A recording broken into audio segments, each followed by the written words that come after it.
I want to show you what the scenarios are, because this is the most common question that most people have. So I want to simplify it for our viewers and to all those who are interested. I want to break it down very simply into 4 possible scenarios, because that's where this is actually at. 4 scenarios in Ladakh after everything that you have seen so far. So let me break it down for you. Scenario number 1, there could be a limited localized border flare-up, which means that there is firing on both sides, there is a measure of violence, but it is very localized in one particular area, perhaps in the south of Pangong. Scenario number 2, and this is unthinkable, a major border conflict or a war between both sides. This would play out across zones, not just in South Pangong, across all the friction points and perhaps even further, maybe even beyond Ladakh. That's like a big war. That's scenario number 2. It seems unlikely. Scenario number 3 is that this current situation where you have small little pinpricks and hostilities between both sides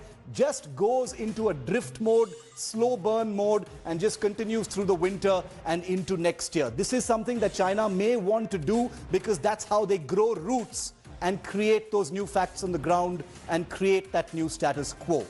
The last scenario, which many people believe could possibly happen on the back of Indian Army's actions in the recent past, is some kind of high-level quid pro quo disengagement. Now that the Indian Army has taken certain actions that have put pressure on the Chinese, maybe India and China have some political ground where they can look at each other eye to eye in a position of equality and say, you've done some stuff, we've done some stuff, let's call it quits right now and go back to status quo ante. So that's the situation as it is now. I want to go across to Gaurav Sawant for a quick question on this. Gaurav, the core commanders of the 2 countries are expected to meet. The 2 countries have agreed that the 2 core commanders should meet. They haven't decided on a date yet. What are they hoping to achieve from that? Because the Modi government now sees the foreign minister level talks as having laid the groundwork for some kind of political disengagement.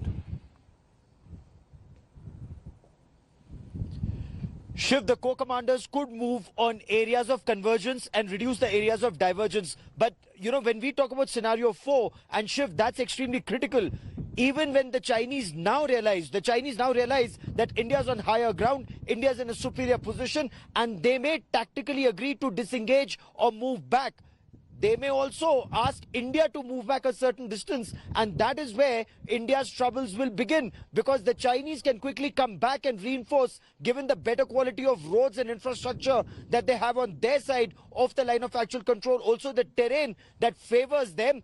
It's an absolute nightmare for India to once again get back to those commanding heights, given the distances. So India would be looking at very firm commitments, and the core commanders would talk on firm commitments. Of course, whatever the Chinese say isn't worth the paper it's written on. We've seen this in the past 4 months, but that is where the issue becomes very significant.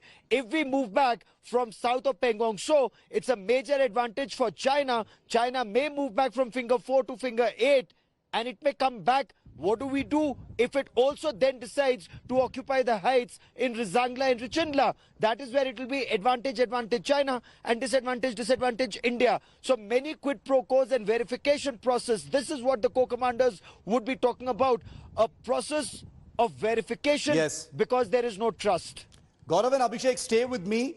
Hi everyone, Preeti Chaudhary here. Hope you like this video. For latest news and analysis, like and subscribe to the India Today YouTube channel. And don't forget to press the bell icon to stay updated. Thank you for watching.